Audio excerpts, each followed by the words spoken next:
situation going into the opening game? Great.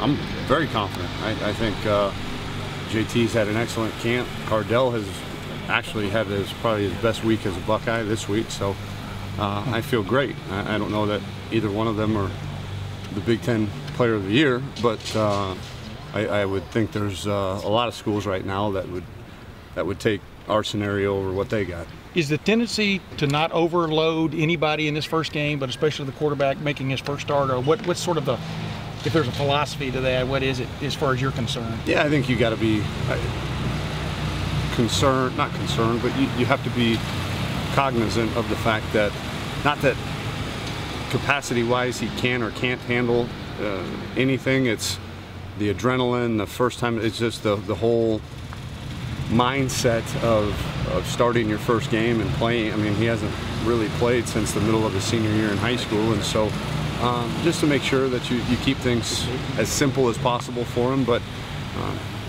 you know, we don't do a whole lot on offense, despite maybe what some people think we may or may not do. We don't ask the quarterback to be a rocket surgeon by any stretch of the imagination, and so and never have, and probably never will. And maybe that's why those guys have played well in our system.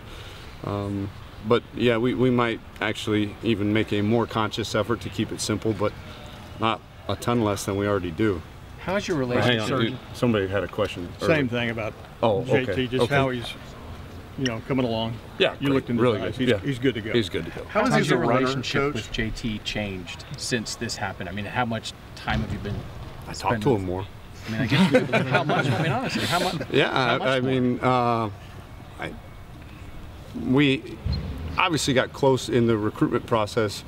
One, because he's from the state of Texas, which is my area, and two, because he was a quarterback. So we kind of had the double whammy in terms of recruiting. So I got to know him really well as a person, as a young man. I got to know his family, his brothers, everybody associated with him in his life through recruiting. And then he got here, and obviously was the third guy, really the fourth guy last year. And so just kind of let him marinate a little bit, run the scout team, but still keep my arm around him when I needed to. And so I don't think we've ratcheted a whole lot up here these last few weeks, but other than that, we talk football a lot more than we used to. we didn't talk a whole lot of football when we talked.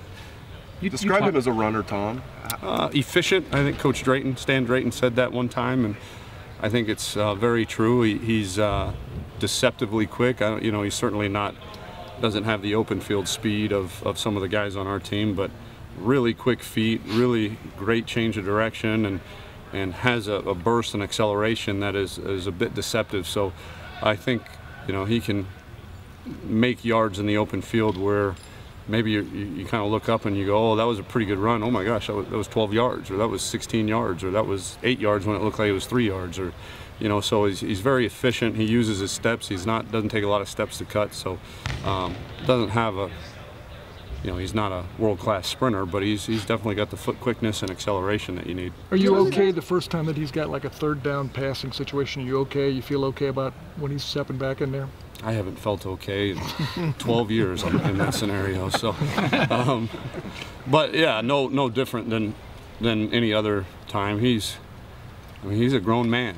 He's a grown dude, and I know the moment, the enormity of what he's about to do may or may not hit him at some point, but it hasn't hit me and probably won't hit me because I see him every day in practice. I know what he's capable of, and yeah, those scenarios don't keep me up at night. Can you give a sense of the chemistry that's developed around him with his teammates? It's the rally around effect.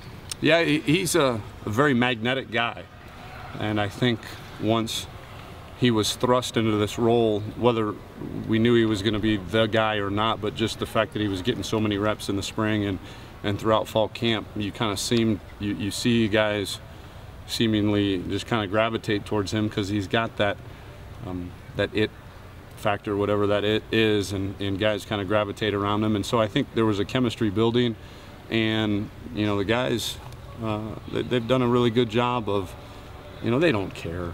This is not, they don't care if you're black, white, if you're 10 feet tall or 4 feet tall, or if you're you know, you run real fast or you run real slow. They just want you to lead them. They want you to protect the football. They want you to, you know, have a command and a presence, and how you get that done is kind of the unique thing in that position. But he's done a really good job of rallying the troops. Tom, you guys have Go extra ahead. pressure as a play caller for you on Saturday? Because I imagine you don't want a redshirt freshman having to audible out of plays at all.